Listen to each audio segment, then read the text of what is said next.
ఇక్కడ పల్నాడు జిల్లా నర్సాపేట ముఖద్వారంలో AP state open chess tournament మరి ఎంఎం కాలేజీ మేదరమెట్ల శేషగిరిరావు గారు అదేవిధంగా నెల్లూరు రమేష్ గారి ఆధ్వర్యంలో ఈ కార్యక్రమాన్ని చేయటం చాలా గొప్ప విశేషం. మరి ఎక్కడ స్టేట్లో చెస్ టోర్నమెంట్ పెట్టినప్పుడు ఇవాళ దాదాపు 350 మంది పిల్లలు హాజరవడం జరిగింది. ఇది రికార్డు స్థాయిలో ఈ విధంగా హాజరయ్యారు. నిజంగా చెస్ ఆడటానికి వయసుతో పని లేదు. 70 ఏళ్ల వయసు ఉన్న ఆయన 7 ఏళ్ల పిల్లోడితోటి చెస్ టోర్నమెంట్లో కాంపిటీషన్లో పాల్గొనవచ్చు. మరి 7 ఏళ్ల పిల్లోడు ఆ 70 ఏళ్ల పెద్ద ఆయన కూడా ఓడించవచ్చు. అంటే చెస్ అనేది మన మ్యాథమెటిక్స్ లాంటిది. బ్రెయిన్ ఐక్యూ బాగా ఎక్కువ ఉన్న పిల్లలు చక్కగా ఆడుతూ ఉంటారు. మరి రాబోయే కాలంలో ఎవరైతే చెస్ బాగా ఆడుతుంటారో వీటిలో ఎక్కువ ప్రావీణ్యం ఉంటారో వాళ్ళు తప్పనిసరిగా రాబోయే కాలంలో చదువుల్లో కూడా చాలా ముందుంటారు.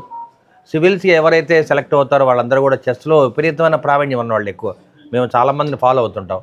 ఒక వ్యక్తి పలానా సబ్జెక్ట్లో హై లెవెల్లో ఉన్నారంటే వాళ్ళ బ్యాక్గ్రౌండ్ ఏంటి, వాళ్ళకి ఐక్యూ ఏ విధంగా పెరిగింది ఏమని ఆలోచిస్తుంటాం అన్నమాట డాక్టర్లంగా. అంటే ఒక ఐక్యూ పెరగాలంటే తప్పనిసరిగా చెస్ బాగా ఆడుతూ ఉంటే పిల్లలకి అదొక ఉత్సాహం, అది నేర్పాలి మనం. తల్లిదండ్రులు తెలుసుకొని వాళ్ళకి ఏది ఉత్సాహం ఉంటుందో ఇండోర్ గేమ్సా అవుట్డోర్ గేమ్స్ అయితే తెలుసుకొని చేయాలి.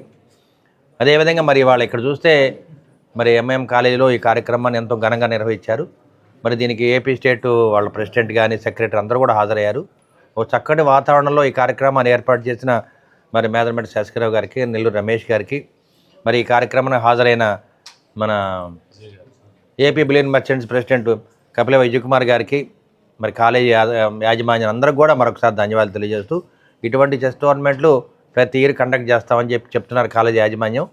తప్పనిసరిగా ఇక్కడ ఉన్న ఎంపీ శ్రీకృష్ణ దేవరాయలు గారు కానీ ఎమ్మెల్యేగా ఉన్న అరవింద్ బాబు తప్పనిసరిగా వారికి అండగా ఉండి ఇటువంటి కార్యక్రమాలు పల్నాడు జిల్లాలో మొట్టమొదటిసారిగా ఇంత పెద్ద ఎత్తున ఏర్పాటు చేయడం అనేది చాలా గొప్ప విశేషం. కాబట్టి మేము శేషగిరిరావు గారిని, నెల్లూరు రమేష్ గారిని అభినందిస్తున్నాం.